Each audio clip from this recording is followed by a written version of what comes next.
ഉള്ളു തുറന്ന് സംസാരിക്കുന്നവരെ നമ്മൾ വെറുക്കും. എന്നാൽ ഉള്ളിൽ എന്തൊക്കെയോ വെച്ച് അഭിനയിച്ച് ജീവിക്കുന്നവരെ നമ്മൾ സ്നേഹിക്കുകയും ചെയ്യും. ഇതേപോലെയാണ് നമുക്ക് ചുറ്റിലുമുള്ള പലരുടെയും അവസ്ഥ.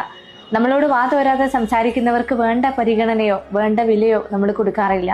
എന്നാൽ പലതും ഹൈഡ് ചെയ്ത് നമ്മളോട് ഇടപെടുന്ന ആളുകളെ നമ്മൾ അത്രമേൽ സ്നേഹിക്കുകയും ചെയ്യും. ജീവിതത്തിൽ പലപ്പോഴും സംഭവിക്കുന്ന ഒരു കാര്യമാണിത്. പണ്ടാരോ പറഞ്ഞിട്ടുണ്ട്, അവൈലബിലിറ്റി കൂടുമ്പോൾ ഡിമാൻഡ് കുറയും, അവൈലബിലിറ്റി കുറയുമ്പോൾ ഡിമാൻഡ് കൂടുമെന്ന്.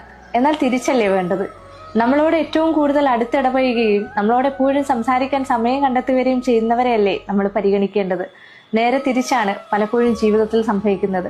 നമ്മളോട് മിതമായി സംസാരിക്കുന്നവരെ ഒരിക്കലും സ്നേഹിക്കരുത് എന്നല്ല, പക്ഷെ അതിനേക്കാൾ അപ്പുറം നമുക്ക് വില നൽകുകയും നമ്മളോടൊപ്പം എന്നും ചേർന്ന് നിൽക്കുകയും ചെയ്യുന്നവരെ കണ്ടില്ല എന്ന് നടിക്കാതിരിക്കുക. അവർക്ക് വേണ്ടത്ര സമയവും പരിഗണനയും സ്നേഹവും നൽകുക. അപ്പോൾ നമ്മുടെ ജീവിതത്തിനും ഒരർത്ഥമുണ്ടാവും.